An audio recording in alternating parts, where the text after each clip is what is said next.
Bienvenue sur l'Onironaute, le podcast qui explore nos capacités cérébrales et oniriques. Moi, c'est Pierrot, parolier, auteur de blogs, de livres jeunesse, longtemps rappeur, quelquefois journaliste, souvent animateur d'ateliers d'écriture pour personnes en situation de handicap et surtout chercheur en hypnose ludique fictionnelle. Aujourd'hui, le thème, c'est ranger ses idées. On va voir que c'est une idée qui peut paraître un petit peu bizarre, mais très intéressante. Et puis, on va voir aussi comment concrètement on peut ranger ses idées. Alors, commençons par le verbe ranger. Au commencement, il y a le verbe. Donc, celui-là, moi, il me fait un petit peu flipper. Pour moi, c'est un verbe qui me fait penser à un placard énorme qu'on ouvre et où tous les objets nous tombent sur les pieds en nous racontant des choses et ces objets ils vont nous dire mais il faut me trier, il faut me ranger, pourquoi tu n'as pas continué ça, pourquoi tu as arrêté de faire ci, pourquoi tu ne fais jamais ça, enfin bref ils vont nous raconter tout un tas de trucs et qui vont nous mettre face à nos responsabilités et enfin voilà c'est plein de trucs, plein de prises de tête quoi. Alors ça c'est pour le côté un peu péjoratif du verbe ranger, mais bien sûr il y a aussi le côté, le bon côté, le côté positif. Ranger c'est quand on a enfin réussi à ranger, on a quand même l'esprit plus libre. On sait qu'on va retrouver les choses dont on a besoin au moment où on en aura besoin. Qu'on va être plus efficace, plus productif, enfin voilà, c'est ça aussi le verbe ranger, donc ça c'est cool quoi. Là, il s'agit donc de ranger, mais pas des objets, hein, des items abstraits, de l'information, des idées. Où ça? Où est-ce qu'on range tout ça? Dans la mémoire. Et dans quelle mémoire? Il faut le ranger au bon endroit, dans la bonne mémoire. C'est ça le délire. Qu'est-ce qu'on range et où on le range? Là-dessus, bon, on est loin de tout savoir sur le fonctionnement de la mémoire. Vous savez que on a plusieurs mémoires. Il y a la mémoire de travail, la mémoire épisodique, la mémoire procédurale, la mémoire sémantique. On est loin, vraiment loin de savoir vraiment comment ça marche. Mais en tout cas, il y a le délire d'essayer de mettre les choses au bon endroit, à l'endroit où on va retrouver les choses. C'est ça, c'est qu'on a besoin de... Il y a des choses, on a besoin de les retrouver. D'ailleurs, ça me fait penser à une petite histoire qui m'est arrivée en cours d'atelier d'écriture avec une jeune femme qui avait des cérébro-lésés, qui avait des problèmes importants de mémoire et après une conversation de plusieurs minutes où je lui demandais où elle était née, où est-ce qu'elle avait grandi, ce genre de choses, des éléments que normalement tout le monde s'en souvient, quoi. Ben là, non, il y avait pas les infos.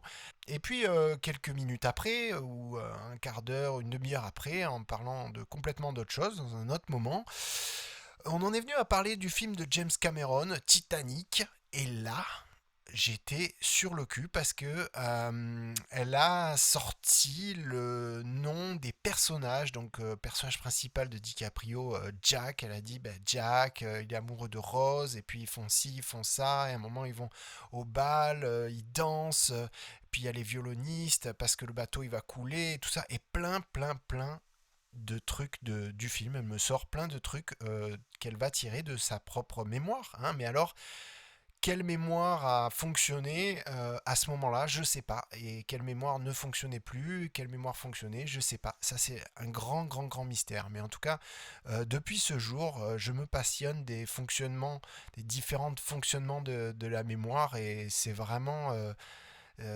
tripant. D'ailleurs, au passage, vous savez quelle est l'activité cérébrale qui consomme le plus d'énergie pour le cerveau?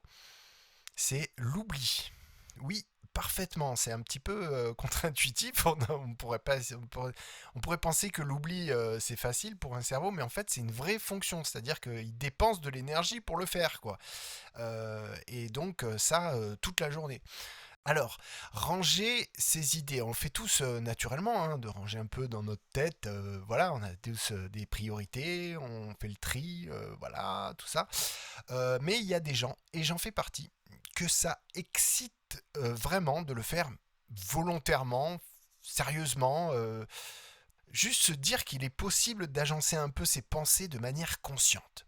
Et là, c'est le point de départ. C'est juste un état d'esprit qui va permettre plein de choses ensuite derrière. Alors, quels sont les outils pour ranger ses idées? Déjà, pour commencer, il faut parler un petit peu de tout ce qui va permettre de préparer le terrain.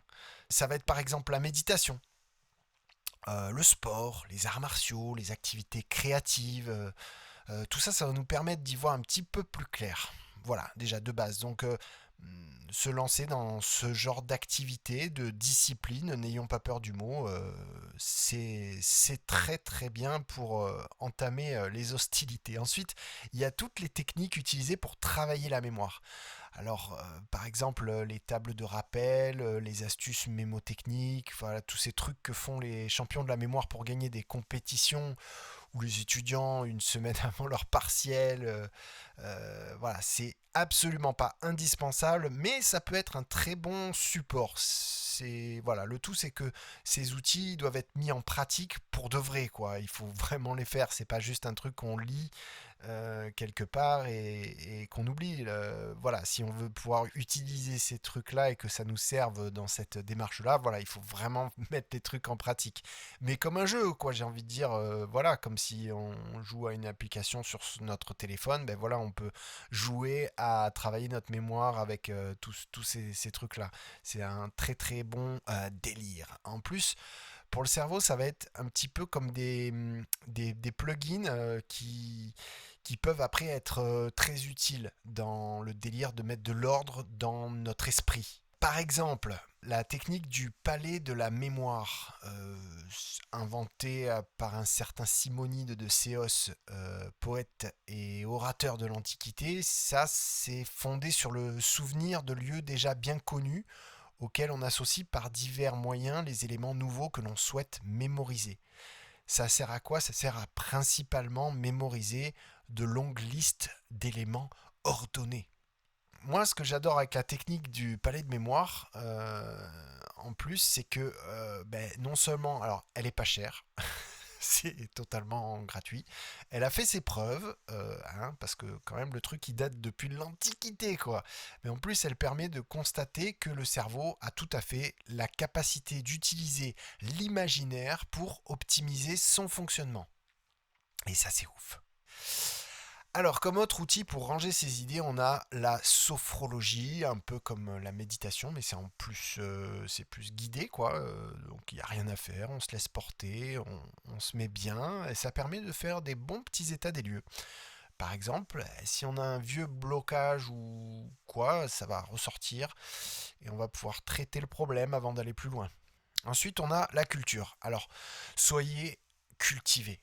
Mais vraiment, mais soyez fiers de votre culture, quelle qu'elle soit. Il n'y a pas de sous-culture, ça c'est des conneries. Instruisez-vous, retenez des noms d'acteurs, de films, d'actrices, l'année où sont sortis vos films préférés par exemple. Amusez-vous à ranger vos connaissances cinématographiques. Utilisez des sites comme Vodcaster par exemple, c'est des sites où vous allez avoir tous les films avec les fiches, avec toute la distribution dedans. Il y aura tous les acteurs, les actrices qui ont joué dedans, le nom du réalisateur. Ensuite, vous cliquez sur le réalisateur, vous avez toute la filmo du réalisateur. Vous pouvez faire des listes. Vous pouvez par exemple faire une liste, mes films préférés par exemple, ou les films qui ont le plus changé ma vie, ou vous créez une liste par exemple les films que je me suis toujours endormi devant quand je les ai vus. Euh, voilà, amusez-vous avec des listes. En fait, il y a tout un tas de sites de culture où on peut faire des listes. Je pense aussi à Babelio, par exemple, pour les bouquins, pour la littérature. Vous pouvez aussi faire des listes dans Babelio. Vous pouvez faire une liste, par exemple, les livres que j'ai lus quand j'étais enfant, les livres que j'ai jamais réussi à finir. Je sais pas, vous pouvez laisser votre créativité là-dessus pour créer des listes. Et en fait, ça, c'est tout bon, quoi. C'est bon pour votre cerveau, mais complètement, quoi. En fait, ranger sa culture, c'est déjà commencer à ranger ses idées. Et c'est bien ce qu'on cherche à faire. Enfin, je vous ai gardé le meilleur outil, selon moi, pour la fin, l'auto-hypnose. Alors, vous savez, j'espère que l'hypnose, c'est pas de la magie, c'est pas un truc New Age spiritualiste de fou, c'est juste une pratique sans danger qui consiste à faire des suggestions, des petites phrases qui vont avoir une certaine influence et vont nous mettre dans un léger état de conscience modifié. Alors, pas forcément un gros état de transe, mais juste un état de lucidité et de conscience. Voilà, certains appellent ça l'état de flow. C'est juste une fluidité d'esprit où on retrouve de grandes capacités créatives qu'on a tous.